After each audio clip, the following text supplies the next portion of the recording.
of the things that we learned very early on is to make the information as transparent as possible to the donors, right?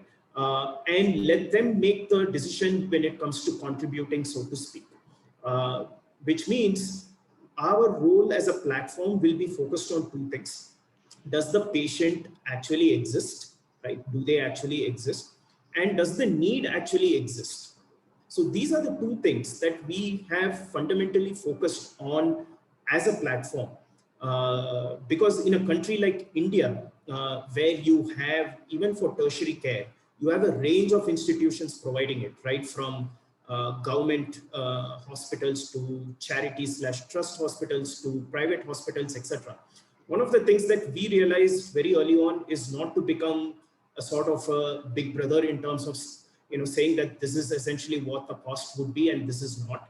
What we would of course do is to ensure that we verify whether these are actually coming from the hospital or from the treating doctor, and making it available, accessible for public, and also allow public to ask questions if need be, right?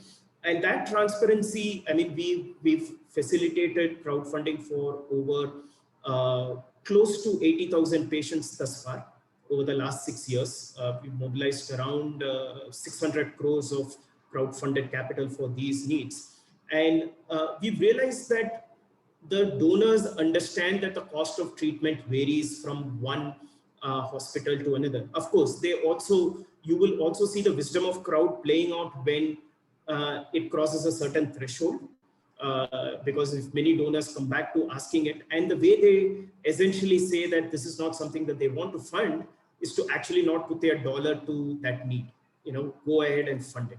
Having said that, one of the things that we've done as an organization is, while we are a do-it-yourself platform, we allow people to raise money free of cost on the platform. We provide the tools, etc.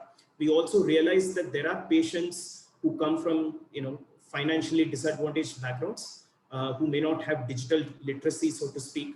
And when it comes to supporting them, we go the extra mile in telling their story on social media, etc. And in those scenarios, we do have some sort of guidelines in place in terms of what should be the cost of treatment, how much could it go beyond, what is it that we would be able to put it out there, because at that place, it's essentially not just the hospital, but also the MILAP's reputation, which is at place.